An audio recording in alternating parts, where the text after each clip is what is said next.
You've tuned into the Bellingham Podcast for the week of July 22, 2018. This is episode 88. From that city by the Salish Sea, I am AJ Barce. And straight out of 92.26, and I mean it this time, I'm Chris Powell. On this episode, AJ and I don't need nothing but a good time because you are always on our mind. The Wild Wild West is simply irresistible, but I don't want to go on with you like that. You got a fast car? You got it. The right stuff.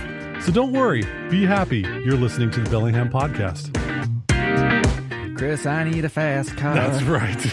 I got a podcast anywhere. How you doing, Chris? I'm just loving life in episode 88. Boy, howdy, what a long, strange trip it's been so far. How you doing, AJ? I'm doing great, Chris. So at the top of the show, we have some housekeeping. First and foremost, happy birthday. Thank you very much. Do we want to say how old we're going to be? Yeah, why not? As of Friday, we normally record around Friday, but we're doing this a little bit early because I'm going to be parts unknown. And I always take my day off in my day job because I want to go through my career not working on my birthday. Because it's also International Day of Chris. That's right. I don't know if that's on my calendar. I don't know.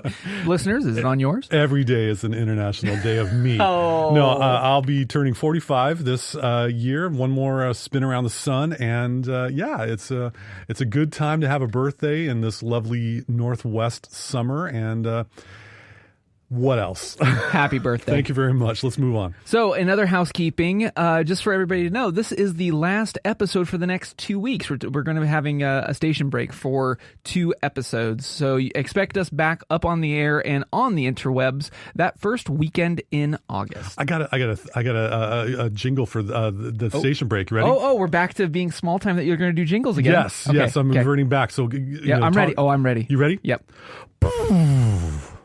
That's the sound of a station break. Oh, wow. Anyway. Don't give up your beatboxing career. I won't. So hiking, right? Yeah. So, Chris, how is the endless summer of hiking? Yeah. I don't know if it came out this year, but the boys of summer are definitely putting on their boots and going for a hike. My wife and I this past weekend hit the Chuckanut Ridge Trail, which is in the vicinity of Larrabee State Park, kind of uphill a little bit. Yeah, uphill. And we took the Lower Ridge Trail. So basically, if you take off Chuckanut Drive, you'll see a Highline Road, which will take you up. By the way, if you have like a smart car or a 2-door little coupe, don't take this road because it's rough. It's infested with potholes, and it's a county road, logging access road in a lot of ways. But yeah, it's a bit of a drive through not paved terrain, but we parked off the side of the road. There are a number of pullouts, and we hiked along the Lower Ridge Trail. And it was about 5 miles round trip. It spits you out at Cyrus Gates Lookout, in which I had talked about before. It's an OMG kind of lookout of Chuckanut Bay. All the islands that we have, higher up. It's just at a huge elevation. It's wonderful. But, I love my wife, and hiking makes my wife happy. And it was a sweat and got my butt kicked again, but we did it. And so it's a beautiful area. It was kind of like on a ridge where you had one side of the downward slope leading to Chuckanut Drive, and the other side was all these beautiful trees that are in Whatcom County east of I-5. It's just... Golly, I'm glad we didn't encounter any bears or mountain lions or cougars because I don't think I would have been able to outrun them. I was a little tired afterwards. But no, it was a good hike. Got about 8,000, 9,000 steps in it. So that's good. Giddy up. So that's your contribution to this week's Urban Hikers Grand Tour. Is that a Discover Pass requirement to park there, or what? Because you said it's a county road. It's Larrabee State Park. Okay. So therefore, I'm imagining it's a Discover Pass. Okay. And but it's a county road. I put it up there anyway. I mean, we've got 2 passes that I guess that's what I'm asking. Did you put up like both passes, or is this a Forest Service? So I'm paranoid, but I don't think they are actively patrolling these cars. But do the right thing, folks. If you're going to be enjoying our national parks, throw down some dollars because it's the right thing to do. But anyway, yeah, we had our passes displayed and stuff like that. What about you? What's been going on in the Grand Tour for yourself? So in my contribution to the Grand Tour, we went to Whidbey Island, and we hopped over to the other side on the mainland in Port Townsend. The Olympic Peninsula. I know it well. Yeah, gee. For my segment, I am looking at exploring our Washington State Lighthouse network. So growing up as a kid, like I loved visiting lighthouses. I thought it's one of those things where if you live on the coast, either the left coast or the right coast, we have something very unique where in our outdoorsmanship, we have lighthouses. We have a long history of lighthouse tenders and how these lighthouses get converted during world wars as part of military camps and stuff. And it's a very unique thing. And so I remember as a kid, like I always loved hitting up any of the state parks that had a lighthouse. So continuing that with my little one, I wanted to kind of bring that tradition to him. And I went to a lighthouse that I'd not been before on your very own Olympic Peninsula. So before I get into that, though, I have another resource because as I do each of my bits, I usually try to provide a resource for anybody who's kind of, if this topic interests you. So we talked about WTA.org and we talked about the Outbound Collective last episode. This episode, I'm bringing you lighthousefriends.com. Of course you would. So lighthousefriends.com, I'm going to say is very low budget website resource. However, to pull from their website, quote, this site includes photographs, directions, histories, and GPS coordinates garnered while personally visiting every lighthouse in the United States and nearly every lighthouse in Canada. Hashtag labor of love. Very much a labor of love. This is literally the WTA of lighthouses. Like if you wanted to look up any lighthouse in the United States or like they say in parts of Canada, they've got pictures and they've done the research and there's a page and a dedicated map where you can click on each lighthouse has a pin. It's a Google My Maps and they have plotted out everything and you click on it, it goes to its own page and you read that history of that lighthouse, any historical photos, because a lot of lighthouses over their years, the sea has taken its toll. Yep. And they'll have historical photos, references, you name it. It is pretty history geekdom. Hey, folks out there that might be homeschooling their kids, here's a great Northwest history lesson in one website for you. I'm going to lead into this jaunt that I went on, pulling from a wide variety of resources here. So, ships bound from the Pacific to Seattle must first pass along the Strait of San Juan de Fuca, which separates the Olympic Peninsula and Canada's Vancouver Island. And then they turn south to navigate through Admiralty Inlet before they reach Puget Sound. 2 points to find at the entrance of Admiralty Inlet from the Strait of San Juan de Fuca is Point Wilson on the west and Admiralty Head on its east. So if you're not familiar with these 2 points, Point Wilson would be Fort Worden on the Olympic Peninsula over there by Port Townsend, and at Whidbey Island, Admiralty Head is the lighthouse at Fort Casey. Very good. So keep that topography in mind. A little bit of history. Captain George Vancouver named Admiralty Inlet on June 2nd, 1792. In honor of the British Navy Board of Admiralty. While surveying Puget Sound in 1841, Lieutenant Charles Wilkes of the U.S. Exploring Expedition named the headland of the western shore of Whidbey Island Red Bluff on account of the reddish color of the cliffs. But the name Admiralty Head later came the name of the lighthouse that would be sitting there. So if you're familiar with Fort Casey and you've gone to Admiralty Head Lighthouse, which is great, actually, that's not the original lighthouse. It was later rebuilt. And it was originally called Red Bluff. How cool is it that we can have an opportunity to visit 2 historic lighthouses with just a ferry ride between them? Yep. And that's a weekend waiting to happen right there. Exactly. So what I'm proposing is if you wanted to have a weekend or even a day trip, I propose to you, dear listeners, is head towards Whidbey Island. On the shoulders near the ferry terminal is a 24-hour parking permitted place. And you park there. You take the ferry by foot, which reduces your fare. Yep. And you can go across after exploring Fort Casey. And literally, Fort Casey is like right above the ferry terminal. So go to Fort Casey, check out Admiralty Lighthouse, check out the tours, park down below, take the ferry, hop the ferry over to Port Townsend. So it's quite a bit of a hike to get out to Fort Worden from Port Townsend. But in the era of the internet, I presume there are ways, Uber, to get out there. Or other, if you're bicycling, this could be one heck of a trek. So moving on from there, so in the show notes, drink, Admiralty Head, Lighthouse, Fort Casey, and Woodby Island, originally named Red Bluff Light. I have a history link in the show notes regarding that. Now, moving on to Point Wilson Light. Point Wilson's first lighthouse was built in 1879 by the U.S. Lighthouse Service.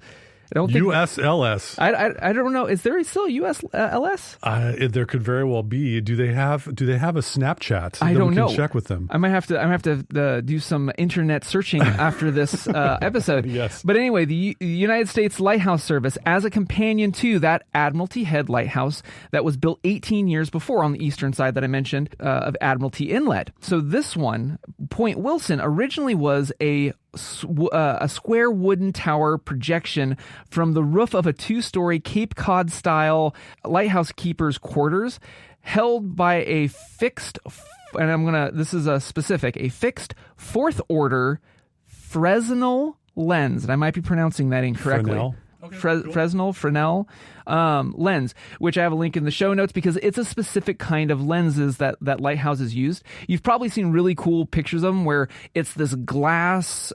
It's hard for me even to describe. It's like the cylinder that has these ledges going out, and then they have the red lenses on each side. Okay. And so as the light turned, it refracted and magnified and did some really skookum. I'm not a light physicist, nor do I play one on podcast. 19th century technology. Yeah, it was some pretty cool tech. The station also included a fog signal building with a 12-inch steam-powered fog whistle. Chris, did you not get enough for lunch? I was Mexican food this time. Yes, thank you. So anyway, this if you picture this, it is not the same lighthouse as once was there. There's historical photos in the show notes, which are kind of cool. But anyway, this lighthouse at Fort Worden, is on the spit of land, and it's a beautiful scene, and it's easy to drive up to. You literally can drive all the way out to the front of the lighthouse. But unfortunately, as seas take their toll on anything, high tides and stormy weather occasionally took their toll on the sandy beach around the tower where it was built. In 1886, a picket fence about 5 feet high and 440 feet long was built at the lower part of the spit to catch, drifting sand and stuff and build it back up. But unfortunately, that wasn't enough. In 1904, much of the beach had basically eroded completely away, threatening the integrity of that lighthouse. And the problem was temporarily fixed when 1,542 tons of stone reinforcement was piled on the eastern and northern sides around it, which I think are the same stones that I was there. I thought it was just a water breach water break, but apparently I think that's what this is mentioning. So there's these huge rocks around the lighthouse, and that's just there so that the ocean don't take it. That's always helpful. So contemporarily speaking, the current lighthouse that you see there was completed in 1914, but the original lighthouse minus its tower continues to serve as the residence for the keepers. The new lighthouse features a 49-foot concrete tower built in an octagonal shape to reduce wind pressure, which projects upwards from the fog signal building.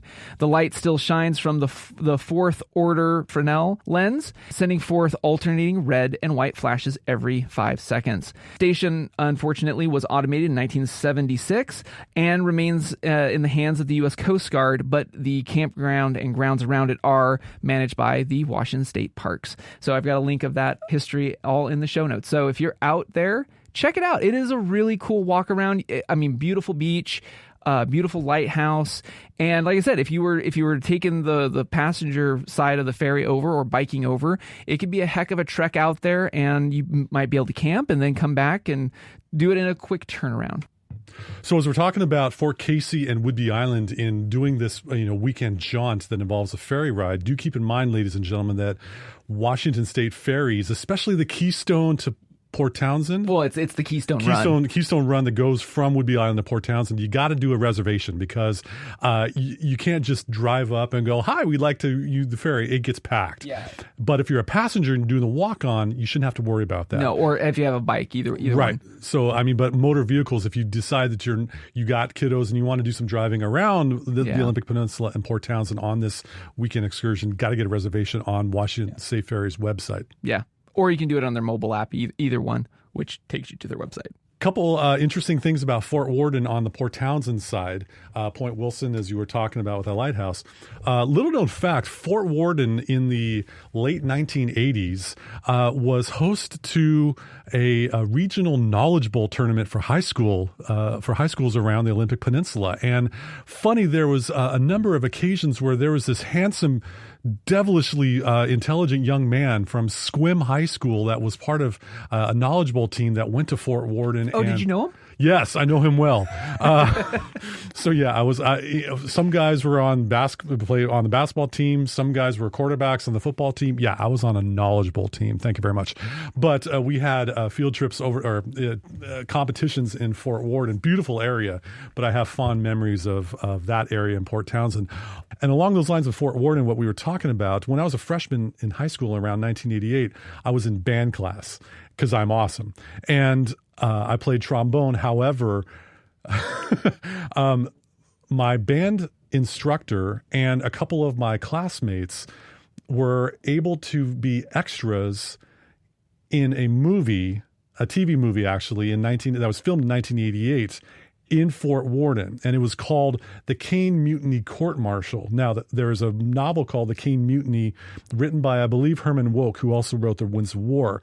This 1954 movie starred Humphrey Bogart. That's not what I'm talking about. What I am talking about is The Caine Mutiny Court Martial, which is kind of a TV movie based on the court scene of that book.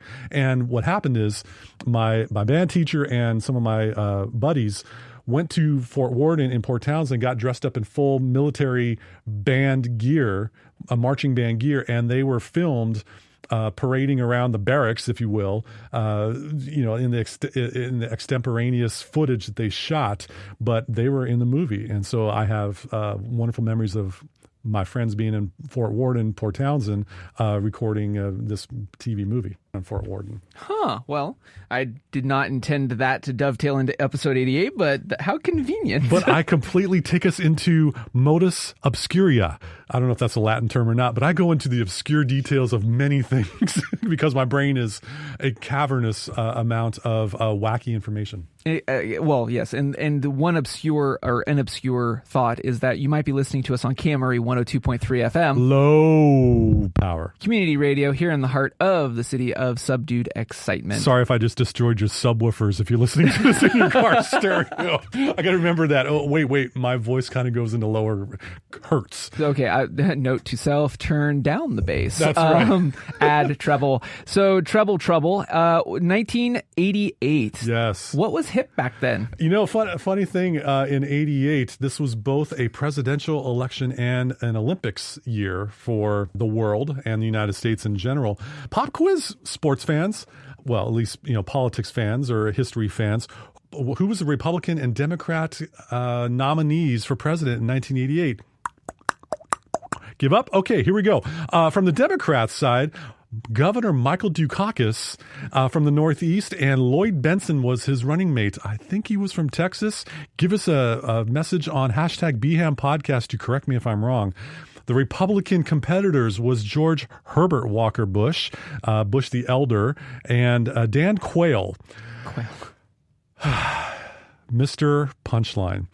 As far as vice president in the presidential election, so many catchphrases, I just remember vividly because in freshman year, I was taking U.S. history and we were told to watch the presidential debates and take, note of all this stuff. And in the vice presidential debate, Dan Quayle was referencing John F. Kennedy and one of the things he was talking about, and Lloyd Bentsen, this awesome dude that reminds me of some other candidates that we've had that haven't been president but have been candidates in the past, says to my competitor, "I knew John F. Kennedy. Sir, you are no John F. Kennedy."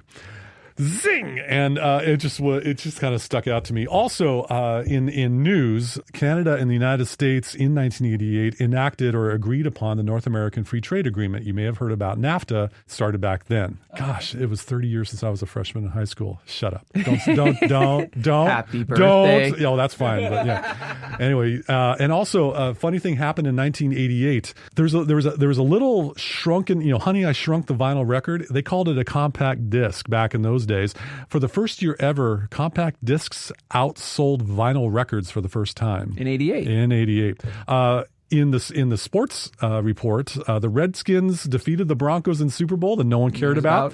The Dodgers defeated the Athletics, which involved an injured Kirk Gibson, where he limped to the plate and in very dramatic Major League Baseball historical fashion smacked a home run, game-winning fashion. And if you've watched Major League Baseball and a lot of the highlights over the years, there's this arm chugging that he does as he's circling around the bases. It was a grandiose moment as Vin Scully called the shot that won the game for the Dodgers. And in 1988, Calgary hosted the Winter Olympics. Our neighbors in Alberta hosted the Winter Olympics, featuring, and among many events, such as Katarina Witt doing so wonderfully in figure skating, the Jamaican bobsled team debuted. Cool Runnings, you got it. And so that was the debut in Calgary in 1988. In case you went to the movie theater, like I did in a lot of cases, one of my top 5 favorite movies debuted around the Christmas holiday season, Die Hard. Oh. That is totally a Christmas film. We are going to keep this a clean podcast and not talk about some of the wonderful lines from that movie. Yippee-ki-yay. Exactly. Also, for everyone, family friendly, Who Framed Roger Rabbit came out in 1988. Family friendly. Yes. Anywho, and also one of my favorite cult classics, They Live, a movie starring Rowdy Roddy Piper, actually playing straight, a pro wrestler that was the lead character in a movie. I smell an Oscar. Not quite. It kind of sucked in the movie theaters. But also in music in 1988, thanks to MTV, who played videos and played singles, they had a show called Yo MTV Raps back in the day, 30 years ago. And that really gave a springboard to a lot of rap artists. They finally became mainstream with a lot of video exposure. NWA, I won't broadcast what that means on this show, but Public Enemy and NWA had albums, and as well as a cast of 1,000 OGs released albums in 1988. So yeah, things were kind of changing in that year with a whole lot of momentous occasions. Would you say like 1988 or this era is leading into the Attitude Era? Well, the Attitude Era, are you talking WWF? Well, no, I'm just saying like in general,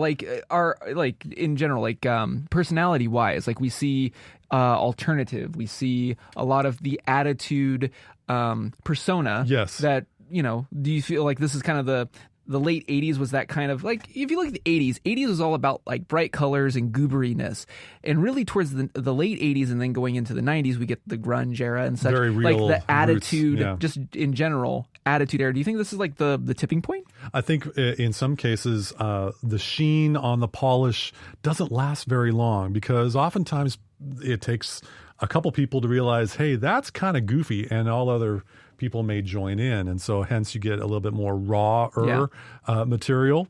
Speaking of the Attitude Era, that's probably around late 90s episodes. But no, not a wrestling reference, but I'm just saying that in general. Like, I mean, I kind of feel like the late 80s and leading into that early 90s is really where we start to see a societal shift. A little bit in just. Not just in fashion, but just in general. And the slickness of Miami Vice kind of turned into a little grittier NYPD Blue in a lot of cases. And so a little bit more was being pushed in the boundaries thanks to cable channels becoming more popular in viewership, in which the big four networks, ABC, NBC, CBS, Fox, because Fox started to come online around the late 80s, early 90s with some of their edgier broadcasts. That would be a little bit of a signal that culture shift is changing, especially with new types of videos on MTV. Anyway, so yeah, 88 was a great year. It was one of the halcyon days for myself, and thank you very much for allowing me to share a little bit of a 30-year time capsule of information. Oh, nostalgia, how we hate and love thee. That's right. Hey, Chris, in the couple of minutes we got left outside of the show and getting up cool content and stuff, and we're taking a break for 2 weeks, just as another reminder. We will be back on the air that first weekend in August. But what are you working on these days, Chris? I'm thoroughly enjoying this podcast that we have here. We are chugging along doing this weekly thing, and it's a conversation about life in Bellingham and our hobbies and things that matter to us. If you notice, dear listener, we haven't had much technology to discuss. We've kind of taken a little step away from technology here in the Bellingham podcast, but I haven't forgotten about it. And so I've got a little thing called a Minimal Tech Microcast on this other micro.blog website, of which I was actually an interviewee on one of their podcasts. So pretty much on your podcast weapon of choice, if you happen to type my name in, Chris Powell, you might see a fella in a black hooded jacket. That's me. I usually do about 2 to 4 minute blasts of information that might be of help from technology. And I'm enjoying that and continuing to write a newsletter. I try to get out there every Friday. I actually created a newsletter in advance because it's supposed to come out on my birthday. So I'm kind of, talked about my birthday in a way that I do. So bit.ly/Quiet Chris. I should come up with a jingle for that sometime. bit.ly/Quiet Chris. That could be a way to sign up for a newsletter if you wish, if you want a little bit more of this type of entertainment in your life. AJ, what in Sam Hill are you working on nowadays? I'm still working on photography and still have my Patreon, patreon.com/AJ Barce. And I'm gearing up towards debuting a new project. It's still in the works. I'm not going to say a lot yet, but my website will be revamped one more time right before its launch. And it will be something that will be orderable. I'll just say that. Spoiler alert, folks. It's going to be awesome. You haven't even seen it. I have seen it. It's going to be awesome. You're going to want to buy it. I don't even know where to go with that. How about we try this and going with that?